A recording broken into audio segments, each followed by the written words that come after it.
Let's go out to Columbus, Ohio, and talk to Arlington. What's up, Arlington? Hey, not much, dude. How are you? Good. Hey, what's your nickname? What do people call you? They call me Arlie. Arlie. Arlington. Dude, I like that. Very cool. Appreciate Okay. it. My parents nailed it. Yeah. All right. So what's up, man? Hey, so I'm kind of looking for some advice. My wife does a very good job of beating herself up, and I sometimes don't know what to do in the realm of maybe helping her get out of her head, and I don't know if I'm doing something wrong. I think part of it comes down to I've always been pretty good at being like someone that people can come to when life's getting rough.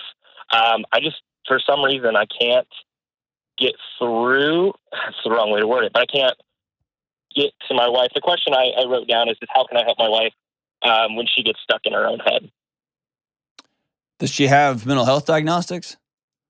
So this past year, so she is previously has been hospitalized back when probably 20 years ago for anorexia. Okay. And a lot of this stems from body image issues. And more recently, we've been in the trying to get hormones balanced. She came off of hormonal birth control. Trying to get hormones balanced. And that has just kind of thrown a world of unknown at her that she maybe just doesn't have the tools to kind of handle on her own. Say more about that. Are you saying that as you're rebalancing hormones, like going through hormonal rebalance is madness, right? The way I've heard it described is you feel insane because your body's feelings don't match what's going on in your head. And it's just, Correct. it's madness, right? And you're trying to then just show up at work and be, kind and approachable. And it's just insane, right? It feels insane. Absolutely. Are y'all trying to get pregnant? In the near future. It's nothing that like we're stressing out about right now, but it's definitely something down the road where we want some kids. What made her want to go get her hormones checked and rebalanced? I think it was just she was kind of done with being on birth control and kind of wanted to have the feeling of being a woman who has sustainable hormones that are produced by her own body and things like that. Okay. Yeah, and it's her and I are very, very different. I'm always quite optimistic about things, and a lot of hers is a negative self-talk and things like that. And I almost, after I made this call, last week was pretty tough. This week seems to be a lot better, and it kind of just yo-yos like that. What does pretty tough mean? Is she suicidal? No, so I took a little leaf out of your own book and just asked her straight up because I was to the point where I didn't know. I was like, "Hey, man, like, are you going to kill yourself?" And she's like, "No, I just don't know what's going on." Okay. And so, not that far, but just kind of grasping at straws and not really holding on to anything is where we're at. Okay. This situation is more concerning than a traditional someone's just talking to themselves badly. Okay. So the way I look at these generally is I'm looking at a trend line. Yep. And there's a person here with a history of disordered eating, which tells me there's a history of some sort of anxiety, OCD, some sort of control, which may mean there's a history of some sort of abuse or neglect. Am I onto something there? Yeah, I don't know if I've dug far enough into the abuse or neglect, but everything else is spot on for sure. Okay. So, it sounds like somebody who has really been working on the symptoms, but has a body that is trying to keep her alive. Yeah. A body that thinks that it's at war with its environment, which ultimately becomes a war with itself. And whenever I've got a person who I care about and I love and their body's at war with themselves, eventually the fighting gets so exhausting. And I don't want to die. I don't want to do drugs, but I need this to stop. Yes. You see what I'm saying? Yep. And when it's like someone on a skateboarder on a sidewalk, I'm looking at a trend, and just the few things you've mentioned to me, Tom, I don't like the direction of this trend. Okay. Tell me I'm wrong. No, I mean it's I'd say pretty nail on the head. So her and I met at work. It was a pretty bad work environment for her, so she stepped away and now does baking out of her house, and it's kind of become a little bit of isolation to where it's a ton of isolation, super lonely, yes. right? Yes, and so she has done some stuff recently, and she is like foot on the gas, going like working for it, because she also realizes that like she doesn't love the trajectory that she's going. Okay. I'd say it's more of like the rolling the ball uphill. Yep. And it kind of coming back on top of her time after time. That's exactly right. Situation. Yep. That's exactly right. So I want you to keep this in mind, and then I'll give you a strategy that I would use if I was in your exact seat, okay? Okay. I want you to, from this point forward, I want you to think of being with, not fixing. Okay. That's been a shift that I've really tried to do. Yes, you can't fix her. Yes. What you can do is help create an environment to where she can heal with the work that she's going to do. Okay. The creation of that environment for most of us is a set of skills we don't have. Occasionally people have that and it's amazing. I didn't have it. I had to go learn it. Okay. Okay. And so a great gift would be, I want to be the greatest husband to you, and I want to love and support you. Would you be willing to go to marriage counseling with me so that I can learn some new tools to love and support you? Okay. And this is you not trying to fix her. This is you inviting her into your skill development. Okay. Okay? This is about you. Yes. And it's not that you're so crazy, I don't even know what to do anymore. It's not that at all. It's, how long have y'all been married?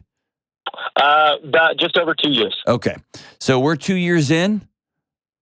As we think about having a family, as we think about all, it's going to be a broad, this knucklehead on this podcast is always telling us, hey, we get to paint a picture of where we want to go, and then we get to live into this picture. Would you be willing to go? I'm just a terrible painter. Would you be willing to go with me and learn how to paint?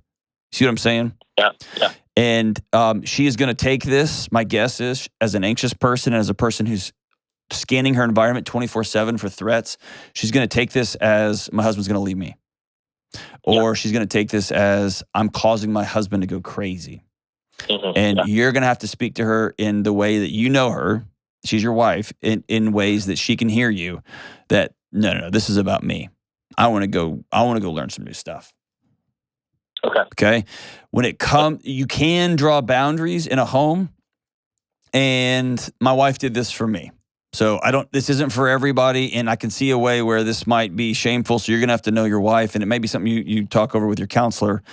But my wife said, I will no longer tolerate anybody talking to my husband in negative, ugly ways. And that starts with you. And that's how she couched it. It wasn't, hey, you need to fix your negative self-talk. It is, I'm not going to allow somebody to talk to my husband like this. Okay. Right? And so you can set up boundaries and say, I love you too much to let anybody talk negatively about you. Call you unattractive, call you overweight, call you crazy, call you whatever. I'm asking you to not talk to my wife that way.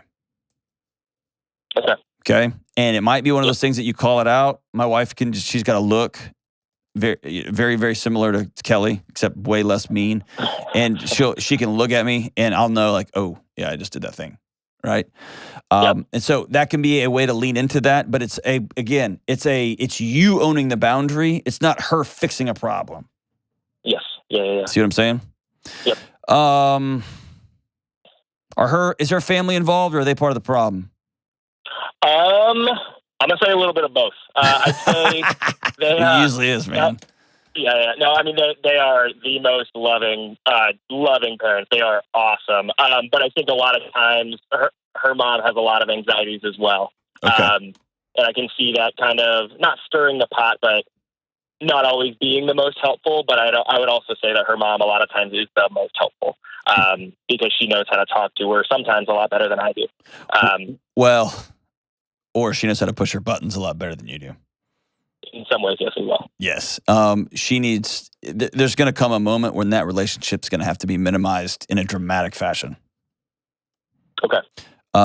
That's probably best done by a counselor, unless you find yourself between your wife and her mother, who's both the curse and has made herself the blessing too. Yeah. And that's a hard place to find yourself. You may have to get there at some point. My hope would be that a counselor could point out some of those behaviors and which relationships are feeding and nourishing her. I'd also recommend y'all start inviting people over to your house. Just go first and be weird about it and be vulnerable about it and just say, hey, we're going to have 3 people over. Let's just make a commitment to twice a month. Let's have people over. Even though we can't afford it, they can all bring, we'll have cereal night, whatever. Who cares? Yeah. We'll do whatever. We'll have game night. We'll do something, but we need to inject people back into our lives because this working from home thing, I get it. I can imagine it being wonderful. And I can also, it's destroying people when it comes to loneliness. For sure, 100%. Absolutely destroying people. So, or if she wants to, y'all want to look at her going back to an office somewhere else. But my guess is she's going to have to do the work to heal the trauma that's going to allow her body to stop just raining those alarms down on her 24/7 so that she can sleep and finally be at peace so that her hormone regulation and all these other things that we're trying to fix on the periphery here. And hormone regulation is actually on the periphery. You get some hormones lined up and you're talking about life change, right? But sometimes getting there is whew. And that's both for men and women. It's just tough. But we need to get that body, her body, to have peace. Right. Absolutely. And that's going to start with relationships and sit down and talk to somebody. Is she seeing a counselor right now? She is. Yeah. How's that going? We bounce around to a couple. I don't know how much of it is. It's her. Yeah. It's her. Yeah. And my guess is every work environment's always toxic. And you may be the one guy who's gotten through. Is that fair? Yeah.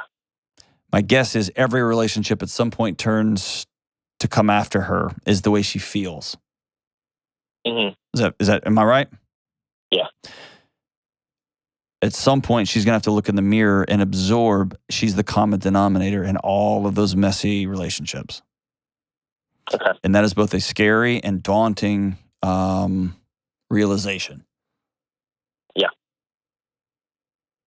Ugh. Okay. I hate that for y'all.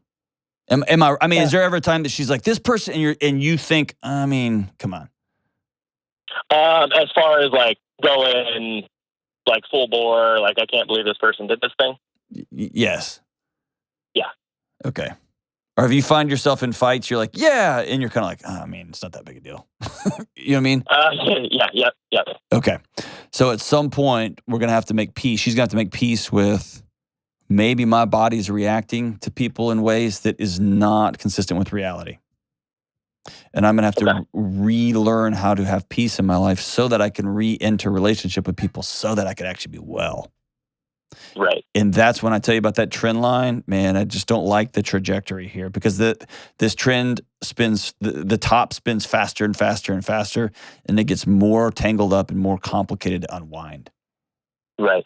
So I work at a gym, and that's where we met. And so a lot of the, and again, you may be able to speak more into this. The body image stuff seems to be quite heightened at the gym, just because of the like external looks that people are trying to give themselves. Sure. Is that something that's worth, like from my end, worth trying to move myself out of? Quit your job? What's that? Like just quit your job? In a responsible, like, move on so we can both get out of that environment. Absolutely. Okay. Ultimately, those alarms are our body's response to our environment. Okay. And when our bodies are detecting threats in an environment that aren't there, then the alarm needs some tuning, right? Yeah. But if I keep throwing myself back in a toxic environment that I know is not good for any of us, then yeah. Okay. I'm in that, like you said, I know I can't fix, but I might be able to support. And so I'm in between that. As me continuing down that line kind of help lead to the environment that becomes toxic. Yeah, I mean, here's a better way to frame it. My wife is equally a part of this job because now people take pictures of us at restaurants. Okay. And people send me direct messages about my wife. Right. Okay. And by the way, if people do that, I just block you instantly. I mean, you're not gonna do that. Yeah. Only my closest friends can make fun of my wife, right? So she's a part of this. And at any moment, if she said, I'm out, I cannot be a part of this, then I would be out. Yep. And that's a choice I've made, and that's super countercultural because the culture is like, no, you do you, and if she can't hang, then I'm not doing that. She's my priority, right? Correct. Yep. And so there's like, I can't imagine being 80 and being like, oh, I'm so glad I remained a TikTok sensation over that dumb marriage I had for That just seems insane, right? I agree. It's insane. Yeah. And so if you were put on earth to help people with their physical fitness, that's a conversation. I believe that my role here is to help people be a little better off than they were before they met me. I can do that at McDonald's, and I can do that on a YouTube show. Yes. And that's also why my boss interviewed me for 18 months, and my wife came on a lot of those interviews too, because it was, I need you to have a full picture of what you're taking on here.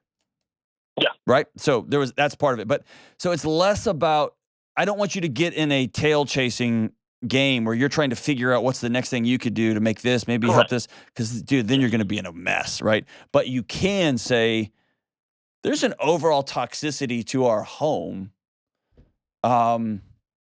because of the work I do, because of the schedule I keep, because I've got to be on my phone 24/7 saying yes to clients, and somebody canceled, I got to find another client, because I had these dreams of making 7 figures as a personal trainer, and I'm making $41,000 a year. Like those are the contributing factors here, right?